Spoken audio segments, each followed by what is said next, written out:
El curioso caso del piso 23.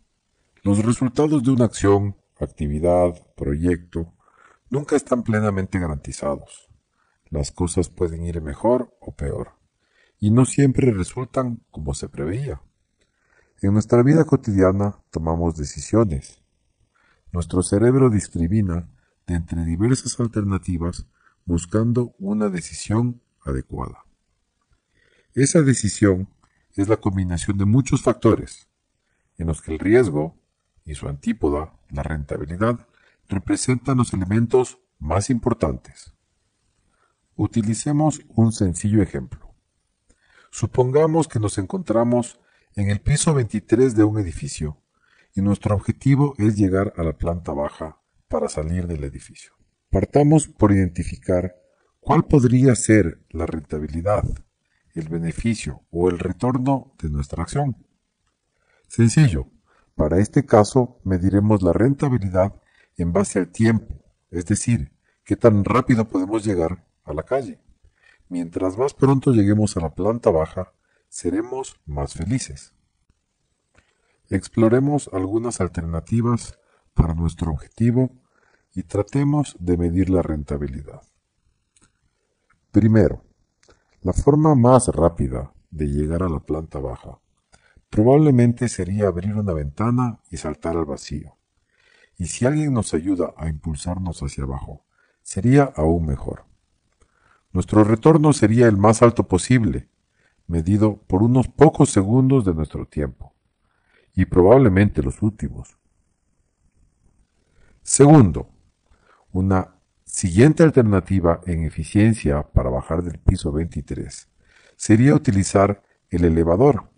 Nuestra demora dependerá de qué tan congestionado está el uso del elevador en los diversos pisos, de qué tan moderno es el equipo, entre otros aspectos, y llegaremos a la calle en quizás menos de 5 minutos. Tercero, otra alternativa podría ser utilizar las escaleras. El tiempo en bajar dependerá de nuestro estado físico y de salud, pero seguramente representará entre 5 y 15 minutos dependiendo de varios factores. Una última alternativa sería no bajar y por lo tanto la rentabilidad de nuestro objetivo sería sencillamente cero. Con esta información sobre la rentabilidad para cada alternativa, ¿tomaría usted una decisión basándose exclusivamente en la rentabilidad? Jamás. Para la toma de decisiones alternativas en nuestra vida cotidiana, aplicamos la razón, la reflexión y la experiencia, para balancear los beneficios conjuntamente con sus correspondientes riesgos.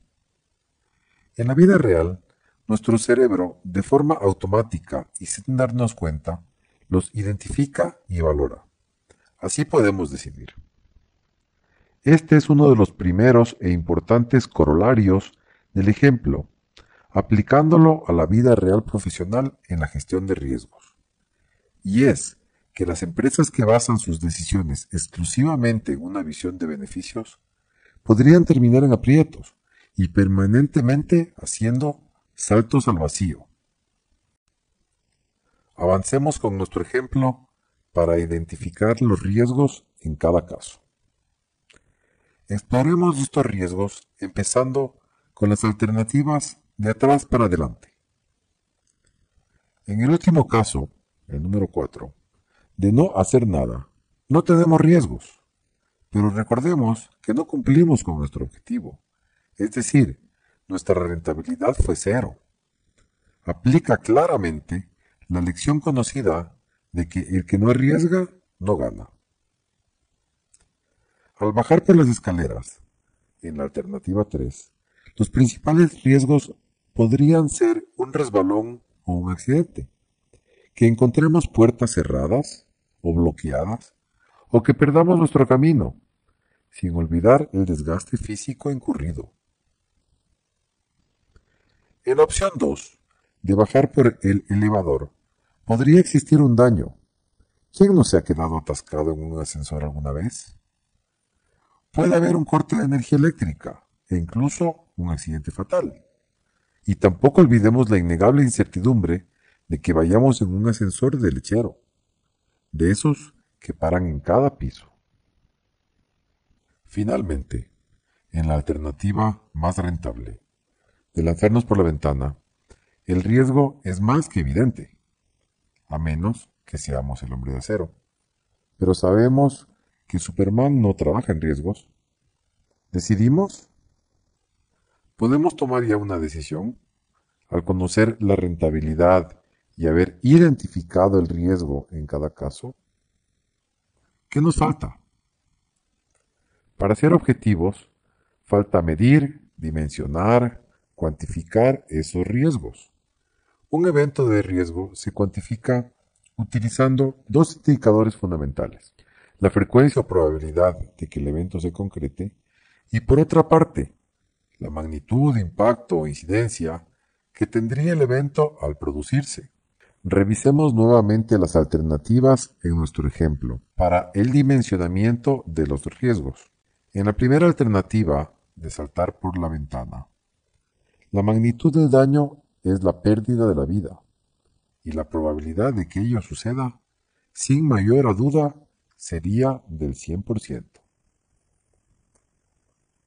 En el caso del elevador, podríamos medir la frecuencia de cada uno de los posibles eventos de riesgo con relativa precisión. Por ejemplo, con qué frecuencia se corta el flujo de energía o hay un desperfecto en el ascensor, entre otros, utilizando para ello evidencia histórica o pasada.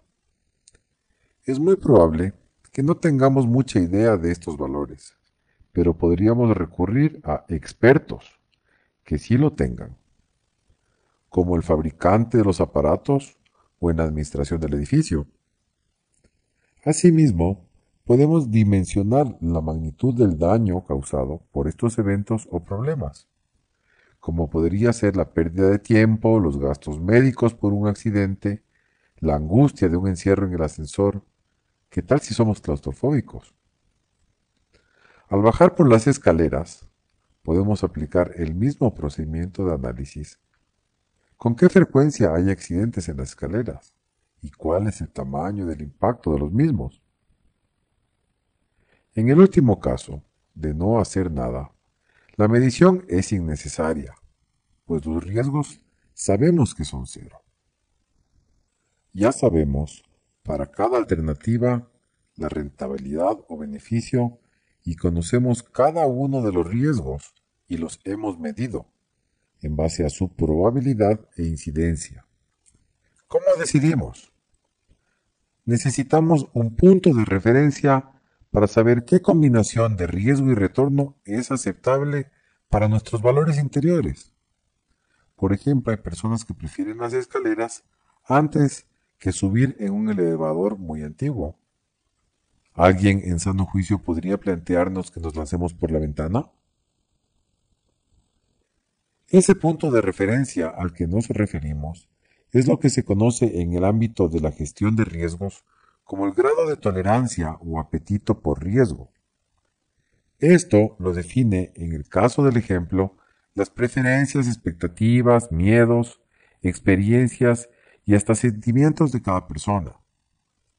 En un negocio, en cambio, esa directriz tiene que venir dada por el gobierno corporativo, es decir, por los accionistas y directores. Se necesita eficiencia en ese mensaje al equipo administrativo. Necesitamos saber si nuestra organización es de las que baja por las escaleras, lo hace por el elevador, si es tan conservadora como para llegar a no hacer nada, o tan arriesgada como para considerar lanzarse por la ventana. Pero aún hay más elementos que podemos también expandir con nuestro ejemplo. Supongamos que somos los miembros del comité de riesgos de una institución y que la alta dirección desea de manera casi obsesiva hacer un negocio muy, pero muy rentable. En el caso del ejemplo, los accionistas nos manifiestan que prácticamente quieren lanzarse por la ventana. ¿Qué debemos hacer? Para empezar, como área de riesgos no somos policías que debamos impedir que esa acción se haga. En riesgos somos aliados estratégicos para la toma de las buenas decisiones. Nuestro trabajo sí es el de levantar alertas, advertir inconvenientes, pero al mismo tiempo tenemos la obligación de ofrecer soluciones y siempre explotar nuestro sentido común y creatividad.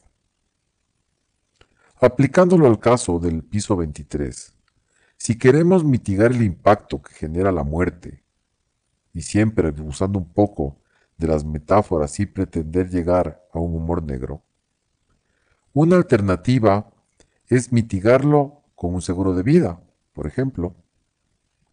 Otra alternativa sería utilizar un paracaídas, un colchón de aire que amortigüe la caída, fabricar un tobogán, etc. La viabilidad, costo y beneficio de cada una de estas medidas de mitigación y control de los riesgos debería ser sopesada y establecer planes de acción para poder instrumentarlo. Si a pesar de dicho ejercicio se concluye que no es conveniente aceptar los riesgos residuales, es decir, luego de que apliquemos controles y mitigantes, cabe entonces presentar de forma justificada una recomendación de abandonar la idea de dicho negocio. Este ejemplo nos ha permitido aplicar de manera amigable los principios de la gestión de riesgos y tiene como propósito que todas las personas que realizan negocios puedan aplicarlas de manera también sencilla y natural en su cotidianidad. En el caso de los riesgos en entidades financieras, estas reflexiones se aplican para todos los tipos de riesgo, tanto en el caso de riesgo de crédito, de liquidez, de mercado y riesgo operativo, entre otros.